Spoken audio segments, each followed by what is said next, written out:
नमस्कार दोस्तों। आज हम लोग यूपी ट्रिपल एस सी पेट के प्रीवियस ईयर के प्रश्नों को हल करेंगे। इसमें 2021 और 22 के सभी प्रश्नों को हल करेंगे, जिसके लिए हम लोग दो वीडियो में पार्ट 1 तथा पार्ट 2 में सभी जीके और जीएस को कवर करेंगे। तो आइए शुरू करते हैं। आज का हमारा पहला प्रश्न है कि स्वतंत्रता के बाद भाषा के आधार पर बने भारत के पहले राज्य का नाम बताइए। जिसमें पहला विकल्प है महाराष्ट्र, दूसरा है गोवा, तीसरा है केरल और चौथा है आंध्र प्रदेश। आपको इसका सही विकल्प कमेंट में लिखना है और मेरे आंसर देने के बाद मिलाना है कि कितना आपका विकल्प सही हुआ है। तो इसका सही विकल्प है आंध्र प्रदेश।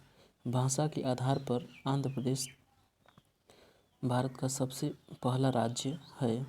अगला प्रश्न है कि डैश लोकसभा में पद धारण करने की न्यूनतम आयु है। तो लोकसभा में पद धारण करने की न्यूनतम आयु कितनी है आपको बताना है। जिसका पहला विकल्प है 18 वर्ष, दूसरा है 30 वर्ष, तीसरा है 25 वर्ष और चौथा है 21 वर्ष। तो इसका सही विकल्प है 25 वर्ष। लोकसभा में पद धारण करने के लिए न्यूनतम आयु 25 वर्ष होनी चाहिए। अगला प्रश्न है कि अंतर्राष्ट्रीय जैव विविधता दिवस international day for biological diversity किस तारीख को मनाया जाता है। इसका विकल्प है कि 22 मई, दूसरा विकल्प है 10 नवंबर, तीसरा है 15 दिसंबर और चौथा है 1 अप्रैल। तो इसका सही विकल्प है 22 मई। 22 मई को अंतर्राष्ट्रीय जैव विविधता दिवस मनाया जाता है। अगला प्रश्न है कि निम्नलिखित में से कौन सा विश्व का सबसे बड़ा नदी द्वीप है। जिसका विकल्प है पहला श्रीरंगम द्वीप, दूसरा विकल्प है माजुली द्वीप, तीसरा है लुलु द्वीप और चौथा है मानपुरा द्वीप। तो इसका सही विकल्प है माजुली द्वीप, जो कि असम राज्य में ब्रह्मपुत्र नदी के बीच में बना है। अगला प्रश्न है निम्नलिखित में से हंगरी की राष्ट्रीय मुद्रा क्या है। जिसका पहला विकल्प है हंगेरियन नायरा, दूसरा है इनमें से कोई नहीं, तीसरा है हंगेरियन पाउंड और चौथा विकल्प है हंगेरियन फोरिंट। तो इसका सही विकल्प होगा हंगेरियन फोरिंट। हंगेरियन फोरिंट हंगरी की राष्ट्रीय मुद्रा है। नेक्स्ट प्रश्न है अंतर्राष्ट्रीय ओलंपिक समिति का मुख्यालय डैश में है। अर्थात ओलंपिक समिति का मुख्यालय कहाँ है। जिसका पहला विकल्प है स्विट्जरलैंड, दूसरा है इनमें से कोई नहीं, तीसरा है जर्मनी और चौथा है यूएसए। तो आप सही विकल्प कमेंट में लिखिए। इसका सही विकल्प होगा स्विट्जरलैंड। अंतर्राष्ट्रीय ओलंपिक समिति का मुख्यालय स्विट्जरलैंड में है। अगला प्रश्न है निम्नलिखित में से किसने प्रसिद्ध पुस्तक पावर्स ऑफ द माइंड लिखी है। जिसका विकल्प है पहला स्वामी विवेकानंद, दूसरा रविंद्रनाथ टैगोर, तीसरा गुलजार और चौथा है महात्मा गांधी। तो इसका सही विकल्प होगा Swami Vivekananda. Powers of the mind पुस्तक स्वामी विवेकानंद ने लिखी है। नेक्स्ट प्रश्न है UNFCCC का अर्थ निम्नलिखित में से क्या है। जिसका पहला विकल्प है United Nations framework convention on climate change, दूसरा विकल्प है United Nations federation council on climate change, तीसरा विकल्प है United Nations framework council on climate change, चौथा विकल्प है United Nations federation convention on climate change. तो इसका सही विकल्प होगा विकल्प A United Nations framework convention on climate change. यह एक ऐसी संस्था है जो पर्यावरण से संबंधित मुद्दों के लिए जानी जाती है। अगला प्रश्न है निम्नलिखित में से नौटंकी निम्नलिखित में से किस राज्य का लोक नृत्य है। जिसका विकल्प है ए केरल, बी आंध्र प्रदेश, सी कर्नाटक, डी उत्तर प्रदेश। तो इसका सही विकल्प होगा उत्तर प्रदेश। नौटंकी उत्तर प्रदेश का एक प्रसिद्ध लोक नृत्य है। नेक्स्ट प्रश्न है, निम्नलिखित में से किस स्थान पर प्रथम बौद्ध संगीति का आयोजन किया गया था? जिसका विकल्प है ए गया, बी पाटलिपुत्र, सी राजगीर, डी कश्मीर। तो इसका सही विकल्प होगा राजगीर। राजगीर में प्रथम बौद्ध संगीति का आयोजन किया गया था। आप कमेंट में लिख सकते हैं कि और शेष बौद्ध संगीतियों का आयोजन कहाँ कहाँ किया गया था। नेक्स्ट प्रश्न है, निम्नलिखित में से वह व्यक्ति है जिसका नाम देवनाम पियदस्सी भी था? जिसका विकल्प है ए मौर्य सम्राट अशोक, बी भगवान महावीर, सी गौतम बुद्ध और डी मौर्य सम्राट चंद्रगुप्त। तो इसका सही विकल्प होगा मौर्य सम्राट अशोक। मौर्य सम्राट अशोक ने अपने अभिलेखों में अपना नाम देवनाम पियदस्सी लिखवाया था। अगला प्रश्न है, संगमरमर पर पियत्रा जुरा या रंगीन पत्थर की जमाई का काम डैश के समय बहुत लोकप्रिय हुआ? जिसका पहला विकल्प है शाहजहां, दूसरा इनमें से कोई नहीं, तीसरा औरंगजेब, चौथा अकबर। तो इसका सही विकल्प होगा शाहजहां। शाहजहां के समय सबसे पहले संगमरमर व पियत्रा ड्यूरा या रंगीन पत्थरों की जड़ाई शुरू हुई थी।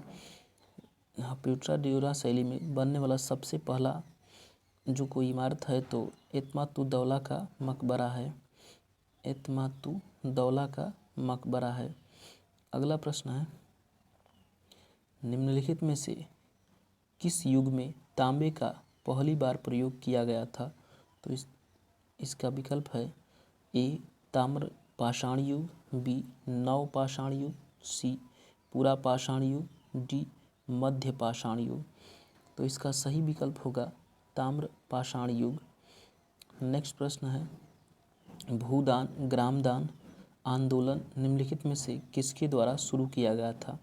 जिसका विकल्प है ए M.K. गांधी, बी आचार्य कृपलानी, सी जयप्रकाश नारायण, डी विनोबा भावे। तो इसका सही विकल्प होगा डी विनोबा भावे। विनोबा भावे ने ग्रामदान भूदान आंदोलन शुरू किया था जिसमें इन्हें बहुत सी ज़मीनें मिली थी। अगला प्रश्न है, दांडी नमक यात्रा के दौरान निम्नलिखित में से किस सामाजिक कार्यकर्ता ने गांधी जी को आंदोलन को केवल पुरुषों तक सीमित न रखने के लिए राजी किया था? जिसका विकल्प है ए कमला देवी चट्टोपाध्याय, बी इनमें से कोई नहीं, सी मैडम कामा और डी पंडित रमाबाई। तो इसका सही विकल्प होगा ए कमला देवी चट्टोपाध्याय। इन्होंने ही गांधी जी को आंदोलन में महिलाओं को शामिल करने के लिए प्रेरित किया था। अगला प्रश्न है, जब ईस्ट इंडिया कंपनी की स्थापना हुई तब भारत पर निम्नलिखित में से किसका शासन था? विकल्प है ए मौर्य सम्राट, बी शुंग सम्राट, सी मुगल सम्राट, डी गुप्त सम्राट। तो इसका सही विकल्प होगा सी मुगल सम्राट।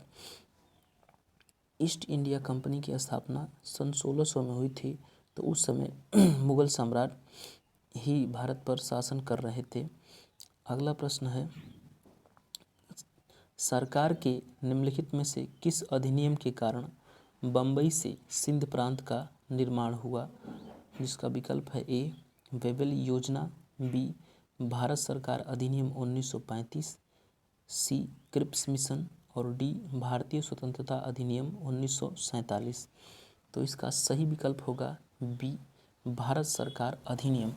भारत सरकार अधिनियम के द्वारा ही मुंबई से सिंध प्रांत का निर्माण हुआ। अगला प्रश्न है, प्रसिद्ध युद्ध का नारा दिल्ली चलो किसने दिया था? जिसका विकल्प है ए सुभाष चंद्र बोस, बी चंद्रशेखर आज़ाद, सी भगत सिंह और डी लाला लाजपत राय। तो इसका सही विकल्प होगा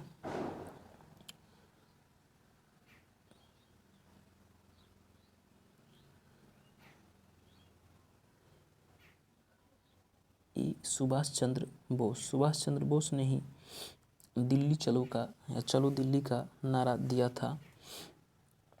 अगला प्रश्न है, राष्ट्रवाद की पहली स्पष्ट अभिव्यक्ति निम्नलिखित में से किस क्रांति के साथ हुई? विकल्प है अमेरिकी क्रांति, बी विकल्प है फ्रांसीसी क्रांति, सी है रूसी क्रांति और डी है औद्योगिक क्रांति। तो इसका सही विकल्प होगा फ्रांसीसी क्रांति। फ्रांसीसी क्रांति में ही सबसे पहले राष्ट्रवाद का उदय हुआ था।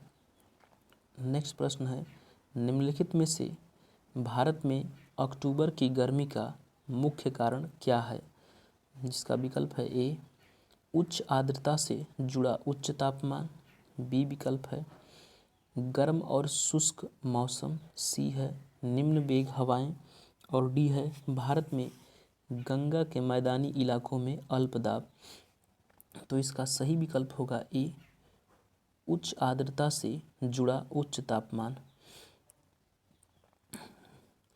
उत्तर भारत में बरसात के कारण उच्च आर्द्रता होती है, जिससे अक्टूबर के महीने में गर्मी पड़ती है। अगला प्रश्न है, भारतीय मानक समय ग्रीनविच माध्य समय जीएमटी से डैश आगे है। तो भारतीय मानक समय जीएमटी से कितना आगे है? आप विकल्प के माध्यम से बता सकते हैं, जिसका पहला विकल्प है 7 घंटे, दूसरा है 3 सही 7/2 घंटे, तीसरा विकल्प है 5 सही 1/2 घंटे और चौथा विकल्प है 4 घंटे। तो इसका सही विकल्प है 5 सही 1/2 घंटे या 5.5 घंटे। नेक्स्ट प्रश्न है, निम्नलिखित में से कौन जनसंख्या वितरण को प्रभावित करने वाला आर्थिक कारण नहीं है? जिसका विकल्प है खनिज, दूसरा विकल्प है पानी की उपलब्धता, तीसरा है औद्योगिकीकरण और चौथा है शहरीकरण। तो इसका सही विकल्प है पानी की उपलब्धता। पानी की उपलब्धता जनसंख्या वितरण को प्रभावित करने वाला आर्थिक कारण नहीं है, जबकि खनिज, औद्योगिकीकरण और शहरीकरण जनसंख्या वितरण को प्रभावित करने वाले आर्थिक कारण हैं। अगला प्रश्न है, विश्व की सबसे ऊंची चोटी माउंट एवरेस्ट डैश के बीच स्थित है? जिसका विकल्प है ए भूटान, भारत और भूटान, दूसरा है इनमें से कोई नहीं, तीसरा नेपाल और तिब्बत, चौथा है भारत और नेपाल। तो इसका सही विकल्प है नेपाल और तिब्बत। माउंट एवरेस्ट नेपाल और तिब्बत के बीच में स्थित है। नेक्स्ट प्रश्न है, भारत की पंचवर्षीय योजनाओं की स्वीकृति निम्नलिखित में से किसके द्वारा दी गई थी? जिसके विकल्प हैं पहला वित्त सचिव, दूसरा विकल्प है वित्त मंत्रालय, तीसरा विकल्प है राष्ट्रीय विकास परिषद और चौथा विकल्प है भारत के राष्ट्रपति। तो इसका सही विकल्प होगा सी राष्ट्रीय विकास परिषद, नेशनल डेवलपमेंट काउंसिल। अगला प्रश्न है,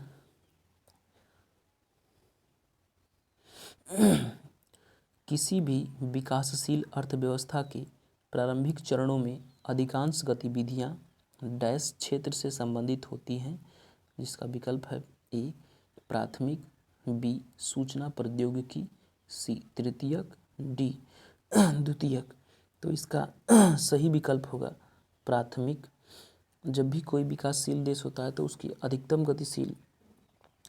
गतिविधियां प्राथमिक क्षेत्र की होती हैं, जैसे कृषि से संबंधित अधिकतम गतिविधियां होती हैं।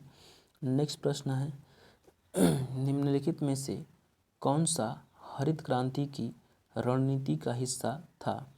जिसका विकल्प है ए उच्च उपज देने वाली किस्मों के बीज, बी सिंचाई, सी रासायनिक उर्वरक और पीड़कनाशी, डी यह सभी।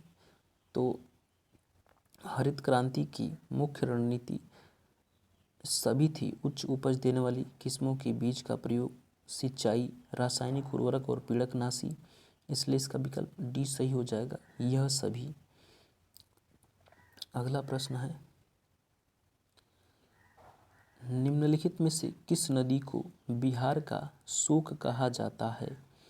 पहला विकल्प है हुगली, दूसरा कोसी, तीसरा घाघरा और चौथा दामोदर। तो इसका सही विकल्प होगा बी कोसी। कोसी को बिहार का शोक कहा जाता है। आप लोग कमेंट में बताएंगे कि बंगाल का शोक किस नदी को कहा जाता था। अगला प्रश्न है, निम्नलिखित में से कौन सा सार्वजनिक क्षेत्र का उपक्रम संसद के तहत एक विशेष कानून पारित करके स्थापित किया गया था? जिसका विकल्प है ए वैधानिक निगम, बी इनमें से कोई नहीं, सी एकल स्वामित्व और डी विभागीय उपक्रम। तो इसका सही विकल्प है ए वैधानिक निगम। अगला प्रश्न है, भारत की संघ कार्यकारिणी में निम्नलिखित में से कौन शामिल नहीं है? जिसका विकल्प है ए राष्ट्रपति, बी राज्यों के मुख्यमंत्री, सी प्रधानमंत्री, डी उपराष्ट्रपति।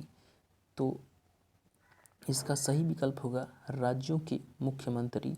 राज्यों के मुख्यमंत्री राज्य कार्यकारिणी में शामिल होंगे, न कि संघ कार्यकारिणी में शामिल होंगे, जबकि राष्ट्रपति, प्रधानमंत्री, उपराष्ट्रपति संघ कार्यकारिणी में शामिल होते हैं। अगला प्रश्न है, निम्नलिखित में से कौन एक वाणिज्यिक बैंक नहीं है? जिसका विकल्प है ए भारतीय स्टेट बैंक, बी सिडबी, सी ICICI bank, D HSBC bank. तो इसका सही विकल्प है सिडबी। सिडबी एक वाणिज्यिक बैंक नहीं है और सभी वाणिज्यिक बैंक हैं। अगला प्रश्न है, भारत में राष्ट्रीय मानवाधिकार आयोग, नेशनल ह्यूमन राइट्स कमीशन निम्नलिखित में से किस मंत्रालय के अधीन है? विकल्प है ए रक्षा मंत्रालय, बी वित्त मंत्रालय, सी गृह मंत्रालय, डी इनमें से कोई नहीं। तो इसका सही विकल्प होगा सी गृह मंत्रालय। मानवाधिकार आयोग गृह मंत्रालय के अंतर्गत काम करता है। नेक्स्ट प्रश्न है, निम्नलिखित में से किसी केंद्र शासित प्रदेश में उच्च न्यायालय स्थापित करने का अधिकार है? जिसका विकल्प है ए संसद, बी राष्ट्रपति, सी सर्वोच्च न्यायालय, डी इनमें से कोई नहीं। तो इसका सही विकल्प होगा ए संसद। संसद किसी केंद्र शासित प्रदेश में उच्च न्यायालय को स्थापित कर सकती है। अगला प्रश्न है, निम्नलिखित में से कौन सा अनुच्छेद भारतीय संविधान में सर्वोच्च न्यायालय की स्थापना और गठन के बारे में है? जिसका विकल्प है ए 118, बी 124, सी 122, डी 120। तो इसका सही विकल्प है बी 124। आप कमेंट में बताएंगे कि सुप्रीम कोर्ट हाई कोर्ट के गठन का चर्चा किस अनुच्छेद में है? अगला प्रश्न है, डैश के पास मौलिक अधिकार को लागू करने की शक्तियां होती हैं? जिसका पहला विकल्प है संसद के सदस्यों, दूसरा राष्ट्रपति, तीसरा सर्वोच्च न्यायालय और उच्च न्यायालयों, डी इनमें से कोई नहीं। तो इसका सही विकल्प होगा सर्वोच्च न्यायालय और उच्च न्यायालयों। अगला प्रश्न है, निम्नलिखित में से कौन सी गैस ग्लोबल वार्मिंग के लिए जिम्मेदार है? जिसका पहला विकल्प है A greenhouse gas, B oxygen, C piped प्राकृतिक गैस, पाइप्ड नेचुरल गैस और डी संपीड़ित प्राकृतिक गैस या कंप्रेस्ड नेचुरल गैस। तो इसका सही विकल्प होगा ए ग्रीन हाउस गैस। अगला प्रश्न है, निमोनिया मानव शरीर के निम्नलिखित में से किस अंग को प्रभावित करता है? जिसका विकल्प है ए फेफड़े, बी हृदय, सी यकृत, डी वृक्क। तो निमोनिया मानव के फेफड़ों को प्रभावित करता है, इस प्रकार विकल्प ए सही होगा। निमोनिया में फेफड़े में तरल जमा होने लगता है। अगला प्रश्न है,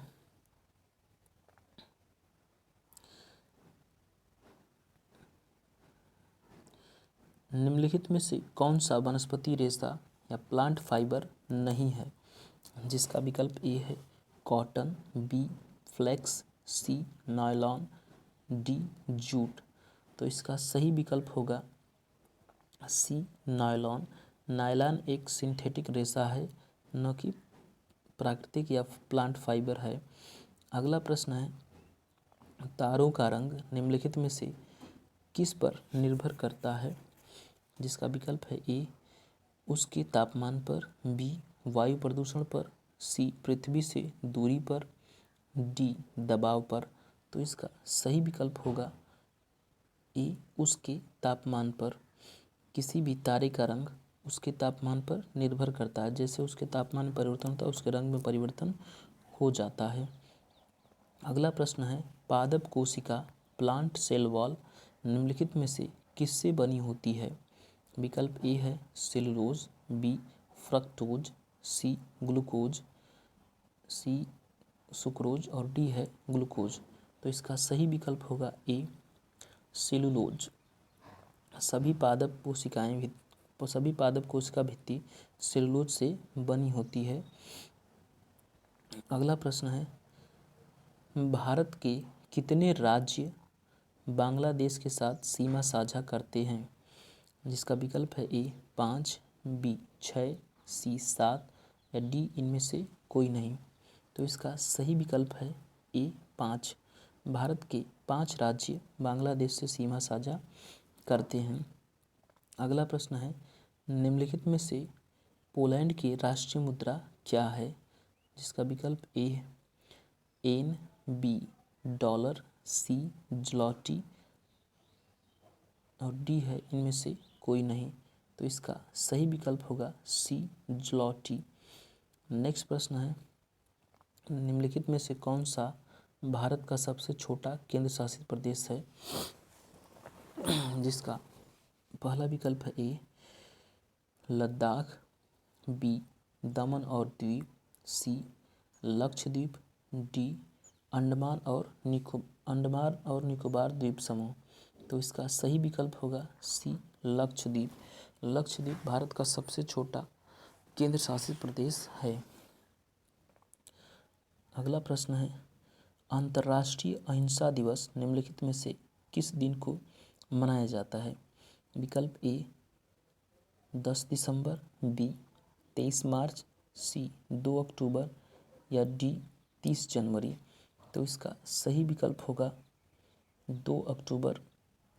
2 अक्टूबर को अंतर्राष्ट्रीय अहिंसा दिवस मनाया जाता है। नेक्स्ट प्रश्न है, वास्को डी गामा का मकबरा दफन स्थान भारत के निम्नलिखित में से किस स्थान पर है?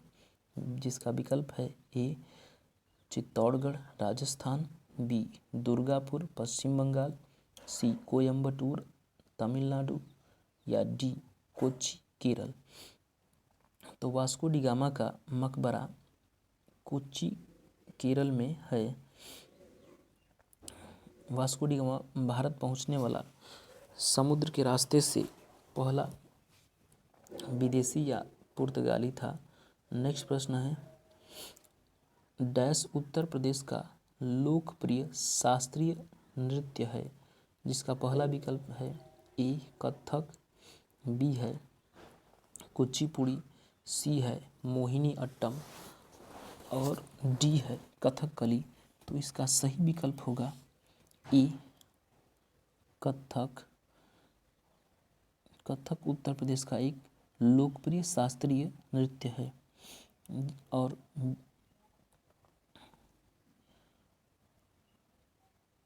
कुचिपुड़ी आंध्र प्रदेश का एक शास्त्रीय नृत्य है। आप लोग कमेंट्स बताइए कि मोहिनी अट्टम और कथकली कहाँ के शास्त्रीय नृत्य हैं। अगला प्रश्न है, निम्नलिखित में से किसके पास लोकसभा को स्थगित करने की शक्ति होती है? जिसका विकल्प है ए भारत के राष्ट्रपति, बी राज्यसभा अध्यक्ष, सी लोकसभा अध्यक्ष या डी प्रधानमंत्री। तो इसका सही विकल्प होगा ए भारत के राष्ट्रपति। भारत के राष्ट्रपति के पास लोकसभा को स्थगित करने की शक्ति होती है। अगला प्रश्न है, प्रसिद्ध पुस्तक विंग्स ऑफ फायर किसकी आत्मकथा है? जिसका पहला विकल्प है ए doctor APJ Abdul Kalam, B Sarojini Naidu, सी जवाहरलाल नेहरू या डी महात्मा गांधी। तो इसका सही विकल्प होगा ए APJ Abdul Kalam, doctor APJ Abdul Kalam. Doctor APJ Abdul Kalam को भारत का मिसाइल मैन भी कहा जाता है। अगला प्रश्न है, ग्लोबल वार्मिंग का अपेक्षित परिणाम है? जिसका विकल्प ए है समुद्र के स्तर में वृद्धि, बी फसल पैटर्न में परिवर्तन, सी तटीय रेखा में परिवर्तन या डी ये सभी। तो इसका सही विकल्प होगा डी ये सभी, क्योंकि ग्लोबल वार्मिंग जब होती है तो समुद्र के स्तर में वृद्धि होती है, फसल पैटर्न में परिवर्तन होता है और तटीय रेखा में परिवर्तन होता है, क्योंकि पूरे पृथ्वी का तापमान बदल जाता है या बढ़ जाता है। अगला प्रश्न है, थॉमस कप निम्नलिखित में से किस खेल से संबंधित है? जिसका पहला विकल्प है बैडमिंटन, दूसरा है बास्केटबॉल, तीसरा है क्रिकेट और चौथा है टेनिस। तो इसका सही विकल्प होगा A badminton. Thomas cup badminton से संबंधित है। अगला प्रश्न है, गौतम बुद्ध ने सारनाथ में अपना पहला उपदेश डैश में दिया था? जिसका पहला विकल्प है धम्म चक्र प्रवर्तन मुद्रा, दूसरा है भूमि स्पर्श मुद्रा, तीसरा है ध्यान मुद्रा और चौथा है अभय मुद्रा। तो इसका सही विकल्प होगा ए धम्म चक्र प्रवर्तन मुद्रा। अगला प्रश्न है, निम्नलिखित में से किस शासक के दरबारी कवि हरिसेन थे? जिसका पहला विकल्प है समुद्रगुप्त, दूसरा है कुमारगुप्त, तीसरा है स्कंदगुप्त और चौथा है इनमें से कोई नहीं। तो इसका सही विकल्प होगा ए समुद्रगुप्त। समुद्रगुप्त के दरबारी कवि थे हरिसेन। अगला प्रश्न है, जजिया फिर से लगाने वाला मुगल शासक का नाम लिखिए। जिसका पहला विकल्प है औरंगजेब, दूसरा है हुमायूं, तीसरा है जहांगीर, चौथा है इनमें से कोई नहीं। तो इसका सही विकल्प होगा औरंगजेब। आप कमेंट करके बता सकते हैं कि वह कौन शासक था जिसने ब्राह्मणों पर भी जजिया कर लगाया था। अगला प्रश्न है,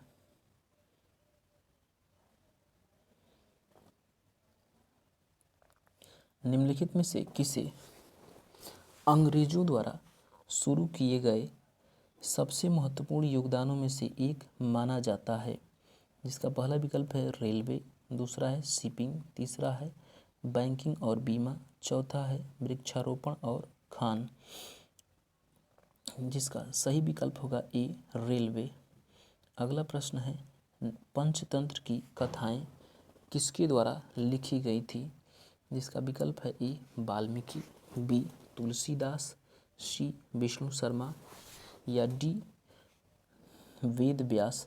तो इसका सही विकल्प होगा सी विष्णु शर्मा। विष्णु शर्मा ने पंचतंत्र की कथाएं लिखी थी। अगला प्रश्न है, 1930 में महात्मा गांधी द्वारा सविनय अवज्ञा आंदोलन शुरू करने का कारण क्या था? पहला विकल्प है ब्रिटिश शासन की बुराइयों को दूर करने के लिए 11 सूत्री कार्यक्रम वाले एक पत्र के माध्यम से वायसराय को बताना, दूसरा विकल्प है लोगों से पूर्ण स्वराज प्रतिज्ञा लेने के लिए कहने हेतु, तीसरा विकल्प है नमक कानून तोड़ने के लिए दांडी मार्च या चौथा विकल्प है इनमें से कोई नहीं।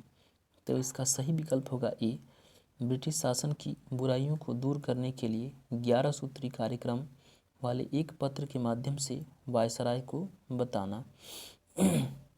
अगला प्रश्न है, निम्नलिखित में से कौन सा 1857 के विद्रोह का परिणाम था, जिसका पहला विकल्प है अंग्रेजों ने भारत में लोगों की प्रथागत धार्मिक और सामाजिक प्रथाओं को कुचलने का फैसला किया।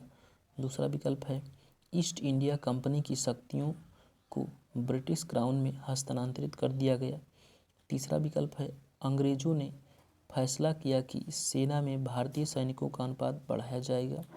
और चौथा विकल्प है जमींदारों की रक्षा की नीतियों को समाप्त कर दिया जाएगा। तो इसका सही विकल्प होगा बी, ईस्ट इंडिया कंपनी की शक्तियों को ब्रिटिश क्राउन में हस्तांतरित कर दिया गया।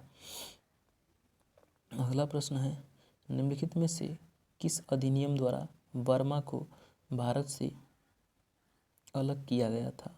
पहला विकल्प है रानी की उद्घोषणा। दूसरा है भारत सरकार अधिनियम 1935। तीसरा है मॉन्टेग्यू चेम्सफोर्ड सुधार 1919 और चौथा है मिंटो मार्ले सुधार। तो इसका सही विकल्प होगा बी, भारत सरकार अधिनियम 1935। अगला प्रश्न है भारत को ब्रिटिश नियंत्रण से मुक्त करने के लिए भारतीय राष्ट्रीय सेना INA इंडियन नेशनल आर्मी का गठन किसने किया था। तो इसका सही विकल्प होगा बी, रास बिहारी बोस। अगला प्रश्न है निम्नलिखित में से कौन पृथ्वी का सबसे बड़ा अंतःस्थलीय जल निकाय है। जिसका पहला विकल्प है सुपीरियर झील। दूसरा है बैकाल झील। तीसरा है कैस्पियन सागर और चौथा है इनमें से कोई नहीं।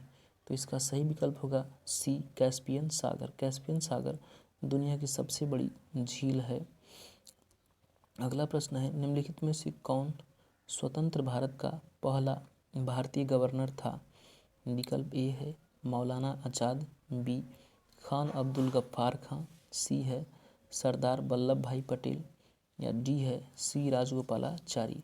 तो इसका सही विकल्प होगा सी, राजगोपालाचारी स्वतंत्र भारत के पहले भारतीय गवर्नर थे। अगला प्रश्न है GMT का पूर्ण रूप है।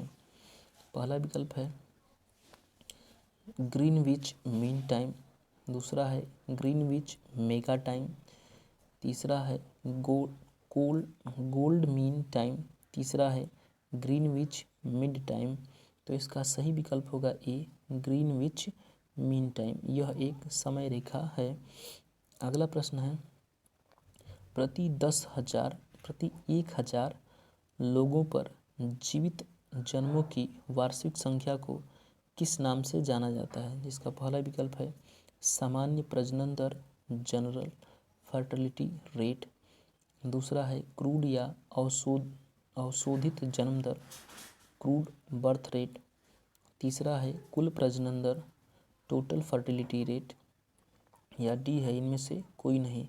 तो इसका सही विकल्प होगा बी, क्रूड जन्म दर। अगला प्रश्न है सागौन का जंगल भारत के निम्नलिखित में से किस राज्य में पाए जाते हैं। यहाँ मिसप्रिंट हो गया है। तो इसका पहला विकल्प है मध्य प्रदेश। दूसरा है हिमाचल प्रदेश। तीसरा है झारखंड और चौथा है पंजाब। तो इसका सही विकल्प होगा ए, मध्य प्रदेश।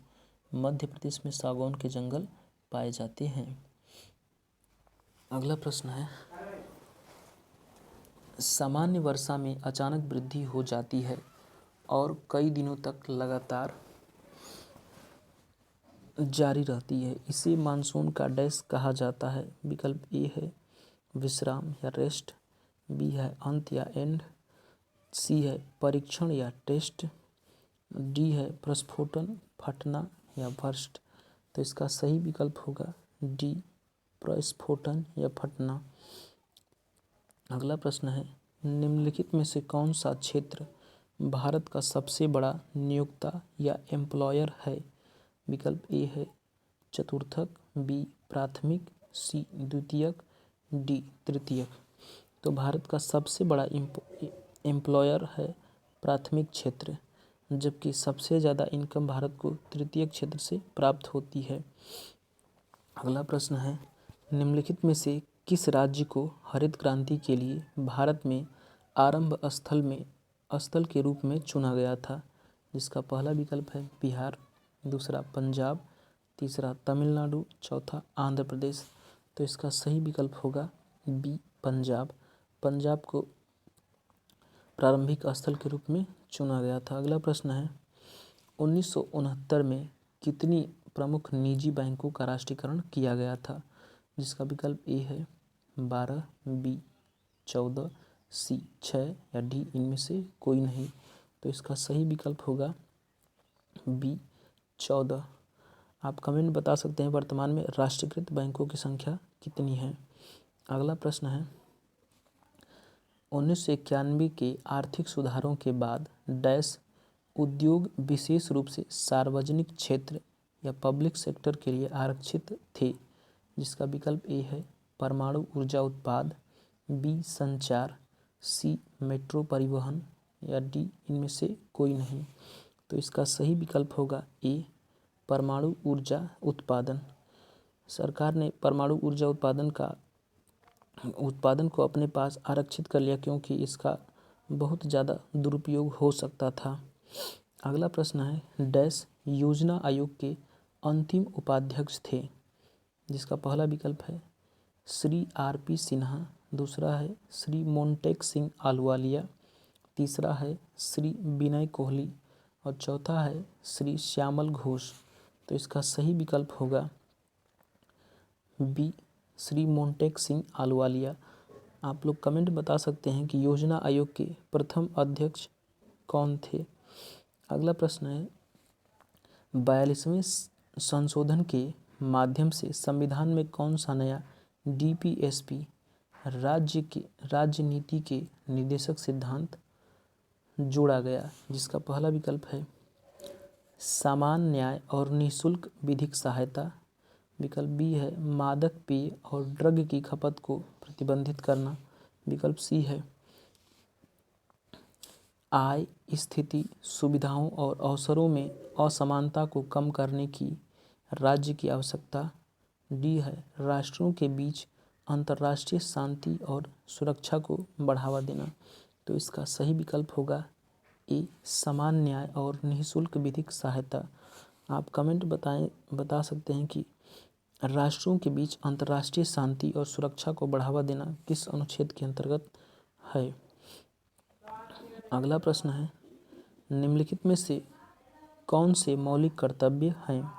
जिसका पहला विकल्प है सार्वजनिक संपत्ति की रक्षा करना, विकल्प बी है भारत की संप्रभुता, अखंडता और एकता की रक्षा करना, विकल्प सी है वैज्ञानिक दृष्टिकोण और मानवतावाद विकसित करना या चौथा विकल्प है ये सभी। तो इसका सही विकल्प होगा डी ये सभी। अगला प्रश्न है निम्नलिखित में से कौन सा अनुच्छेद अल्पसंख्यकों के हितों का संरक्षण के लिए है? पहला विकल्प है अनुच्छेद 26, दूसरा है अनुच्छेद 30, तीसरा है अनुच्छेद 29 और चौथा है अनुच्छेद 27। तो इसका सही विकल्प है अनुच्छेद 29। आप कमेंट पे बता सकते हैं कि किसे मौलिक अधिकार बनाने वाला मौलिक अधिकार कहा जाता है। अगला प्रश्न है सरकारिया आयोग निम्नलिखित में से किससे संबंधित है?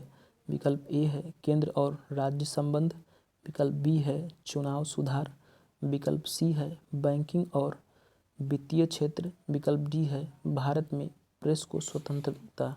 तो इसका सही विकल्प होगा ए केंद्र और राज्य संबंध।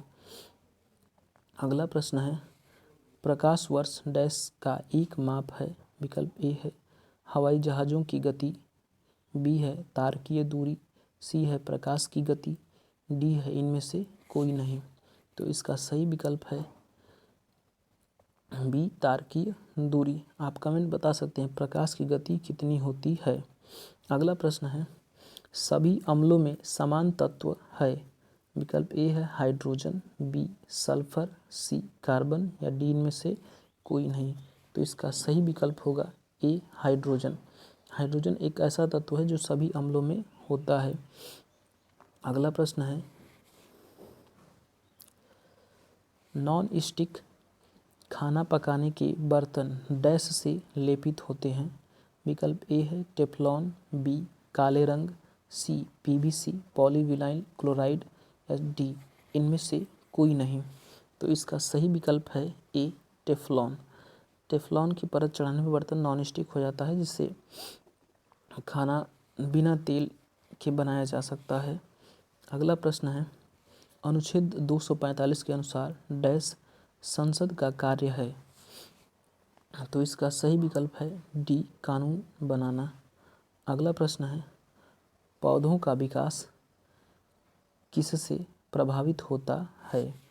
जिसका पहला विकल्प है केवल प्रकाश की गुणवत्ता, विकल्प बी है प्रकाश की गुणवत्ता, मात्रा और अवधि, विकल्प सी है प्रकाश की गुणवत्ता और अवधि, विकल्प डी है प्रकाश की गुणवत्ता और मात्रा। इसका सही विकल्प है बी प्रकाश की गुणवत्ता, मात्रा और अवधि।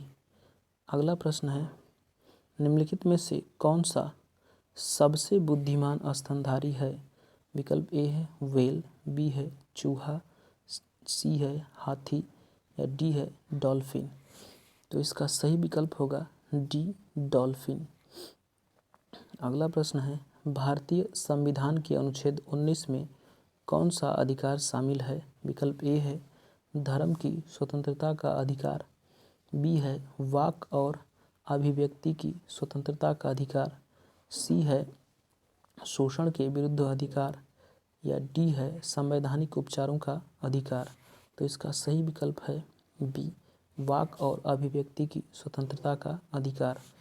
अगला प्रश्न है, संसदीय प्रणाली में कार्यपालिका किसके प्रति उत्तरदायी होती है। तो इसका सही विकल्प है सी विधानमंडल। अगला प्रश्न है, निम्नलिखित में से कौन सी भारतीय संविधान की मुख्य विशेषता नहीं है।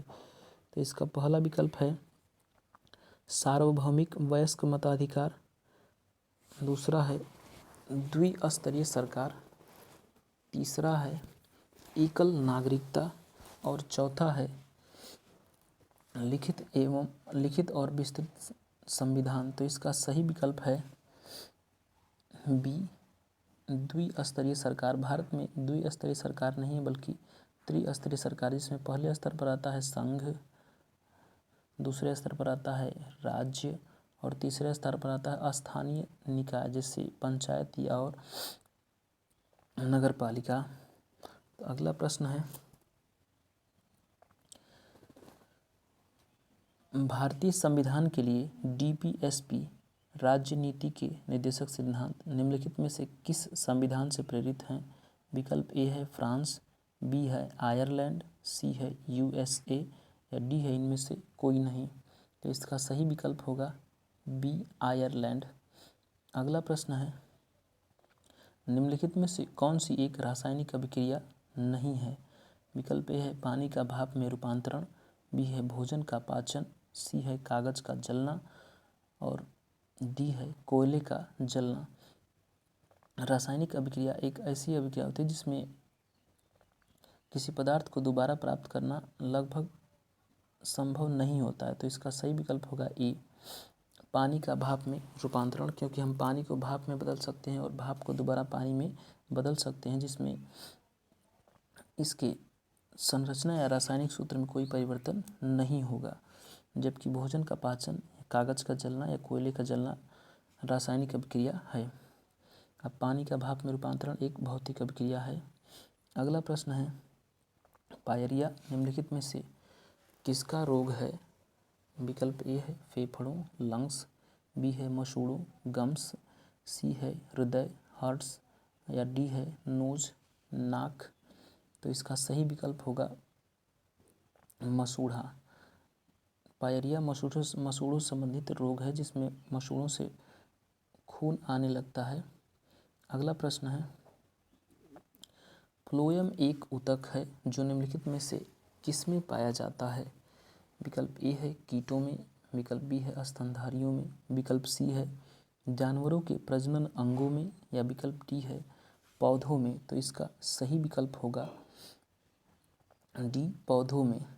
पौधों में दो ऊतक होते हैं, एक होता है जाइलम और एक होता है फ्लोएम।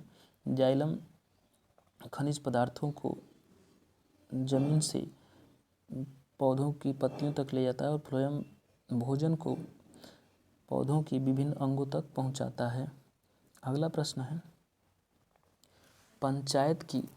भारत की पंचायती राज व्यवस्था कितने स्तर की है? विकल्प ए है 4 स्तर, बी है 3 स्तर, सी है 2 स्तर या डी है 1 स्तर। तो इसका सही विकल्प होगा बी 3 स्तर। आप लोग कमेंट बता सकते हैं भारतीय पंचायत राज व्यवस्था में 3 स्तर की सिफारिश किस समिति ने की थी। अगला प्रश्न है, एक हॉर्स पावर लगभग कितने वाट के बराबर होता है? विकल्प ए है 748 वाट, विकल्प बी है 756 वाट, विकल्प सी है 746 वाट या डी है इनमें से कोई नहीं। तो इसका सही विकल्प होगा सी 746 वाट।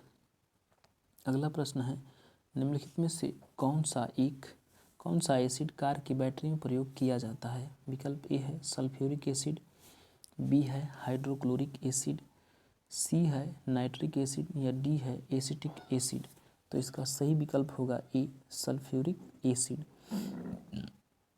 अगला प्रश्न है, जागृति निम्नलिखित में से किस क्षेत्र से संबंधित शुभंकर है? विकल्प ए है क्रिप्टो मुद्रा, बी है उपभोक्ता जागरूकता, सी है जलवायु परिवर्तन या डी है आयकर। तो इसका सही विकल्प होगा बी उपभोक्ता जागरूकता। अगला प्रश्न है, महाराष्ट्र में स्थित औरंगाबाद का नया नाम लिखिए। जिसका विकल्प ए है सतारा, बी है धुले, सी है धाराशिवा और डी है संभाजी नगर। तो इसका सही विकल्प होगा डी संभाजी नगर। अगला प्रश्न है, निम्नलिखित में से कौन सा देश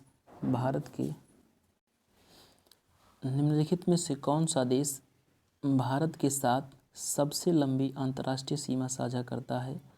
विकल्प ए है भूटान, बी है नेपाल, सी है बांग्लादेश या डी है इनमें से कोई नहीं। तो इसका सही विकल्प होगा सी बांग्लादेश। बांग्लादेश भारत के साथ सबसे लंबी सीमा साझा करता है। अगला प्रश्न है, निम्नलिखित में से कौन सी इजराइल की राजधानी है? विकल्प ए है बगदाद, बी है डबलिन, सी है जेरूसलम या डी है इनमें से कोई नहीं। तो इसका सही विकल्प होगा सी जेरूसलम। अगला प्रश्न है, डाक कर्मयोगी पोर्टल का उद्देश्य है? विकल्प ए है जनता की भागीदारी, बी है लगभग 4 लाख ग्रामीण डाक सेवकों की क्षमताओं में वृद्धि, सी है सर्वश्रेष्ठ प्रदर्शनकर्ताओं को पुरस्कार, डी है शिकायत का निवारण। तो इसका सही विकल्प होगा बी लगभग 4 लाख ग्रामीण डाक सेवकों की क्षमताओं में वृद्धि। अगला प्रश्न है, किस दिन को भारतीय वायुसेना दिवस के रूप में मनाया जाता है? इसका सही विकल्प होगा 8 अक्टूबर को भारतीय वायुसेना दिवस मनाया जाता है। अगला प्रश्न है, निम्नलिखित में से किसे भारत का स्कॉटलैंड भी कहा जाता है? विकल्प है ए दार्जिलिंग, बी है श्रीनगर, सी है मसूरी और डी है कुर्ग। तो इसका सही विकल्प होगा कुर्ग। कुर्ग को भारत का स्कॉटलैंड कहा जाता है। अगला प्रश्न है, डैश कला मथुरा से स्टेंसिलिंग की पारंपरिक कला है? विकल्प ए है लघु कला, बी है सांझी, सी है कजरी और डी है इनमें से कोई नहीं। तो इसका सही विकल्प होगा बी सांझी। अगला प्रश्न है, निम्नलिखित में से 2014 में बनाया गया भारत का 29वां राज्य कौन सा है? विकल्प ए है सिक्किम, बी है झारखंड, डी है उत्तराखंड, सी है उत्तराखंड या डी है तेलंगाना। तो इसका सही विकल्प होगा डी तेलंगाना। अगला प्रश्न है, निम्नलिखित में से किस राज्य में विधान परिषद है? विकल्प ए है गुजरात, बी है कर्नाटक, सी है उड़ीसा, डी है झारखंड। तो इसका सही विकल्प होगा बी कर्नाटक। आप कमेंट में बता सकते हैं और किन किन राज्यों के पास विधान परिषद है। आज का अंतिम प्रश्न है, वायुमंडल में ग्रीन हाउस गैसें पृथ्वी के अधिकांश उत्सर्जित डैश को अवशोषित करती हैं जो निचले वायुमंडल को गर्म करती हैं। विकल्प है अवरक्त विकिरण, इंफ्रारेड रेडिएशन, बी है दृश्यमान प्रकाश विजिबल लाइट, तीसरा है पराबैंगनी किरण अल्ट्रावायलेट रेडिएशन, या डी है इनमें से कोई नहीं। तो इसका सही विकल्प होगा ए अवरक्त विकिरण। इसके बाद हम लोग आगे के सभी प्रश्नों को अगली वीडियो में हल करेंगे। तब तक के लिए धन्यवाद।